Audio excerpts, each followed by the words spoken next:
nandito tayo sa Florida, Tuguegarao.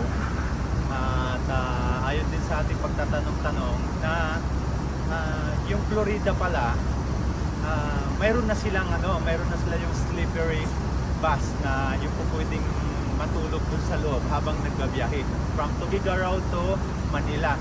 Ito yung bus na to. Ito yung, kaya nakasulat sa kanya is slipper. So tingnan natin yung tingnan natin yung pinakaibabaw. So pasukin natin ngayon yung loob. Ito, ayan, Santa Ana, Manila Provincial Sleeper Bus going to Sampaloc siya. Ayan. So ngayon pasyalan natin yung kasi sabi nila napakaganda nga daw. Eto, pasyalan natin. Oh my god, it's my first time na makakita ng ganito. Oo nga pala, tingnan nyo nga naman yung itsura. So ito yung sa Florida. Ayun, kasya nga naman talaga makapag-street ka. And then yung may sandalan din siya na pwede talaga siyang ibaba. So ilan yung capacity? Isa, dalawa, tatlo. Ilang piraso to hanggang doon? 18 sir. 18 seaters, bale 18 plus 18. Okay. 36. 36 ayun sa gitna. Kasama na sa bilang? Kasama na sa bilang. Oh. Ang dami naman pala. It means 36. Ang normal na nga naman ng isang bus is ang normal nasa 50, di ba? Yung normal na mga bus. Sir, nasa bulak-bulak 50. 46 ganun. Ito siya yung itsura, oh. Talaga nga namang pwede ko nga kahit dito lang sa isa na to, pahawak lang ako saglit. Pakita mo lang ako, ha. Tingnan mo yung sa ng Florida.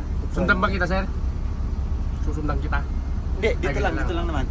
Yung sa taas, may akyatan siya, so you can lay down. Tapos mayroon siyang nabababa dito. Tapos yung dito naman, oh, ay, ang sarap nga na. Ang sarap nga naman talaga magbiyahe ng pag ganito. Tamo, wag lang siguro magtatanggal ng pakiusap dun sa mga passenger, ha. Kung mababaho yung paa, wag kayo magtanggal ng medyas. Hayaan nyo lang. Wala bang sapin dito? Sir. Wala bang sapin sa mga bandang mga paa? Wala sir, pagka Para hindi tinatanggal yung natin mga sapatos. Nagtatanggal talaga ng sapatos? Nilalagay sa ilalim. Pinapatanggal talaga yung sapatos. Huwag lang tayo makatsyempo na medyo mabaho yung paa. Oh, ang galing naman.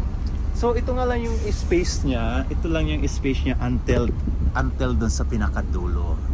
Kita mo? Ayan. So nasaan na yung driver? Ito yung bus ng Florida. Sige.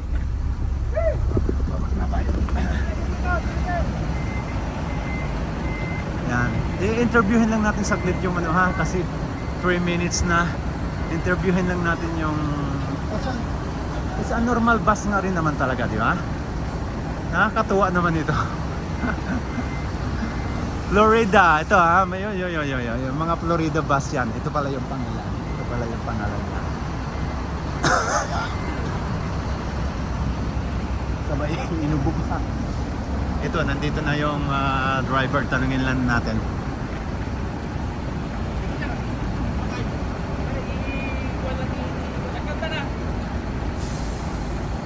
Sir, magtatanong lang ako. Gaano ka comfortable itong bus na to na nakikita nyo yung mga pasahero nyo na talagang mga nakahiga, naka-sitting pretty sila. So, doon sa ilang oras na biyahe, so gaano siya ka-comfortable sa inyo? Ito pinaka-komportable kasi sir, kasi bukod sa pwede silang umupo, pwede silang humiga. Pwede silang humiga.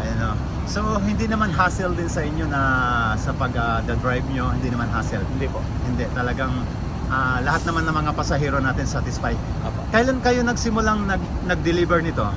Nagbiyahe nito? Basta matagal na sir. Matagal na. Matagal na so. Okay. So wala bang Okay, so medyo matagal na para sa yung sleeper, ha? Yung sleeper bus. Sleeper kasi 2004 yata to, 2000 hindi ko alam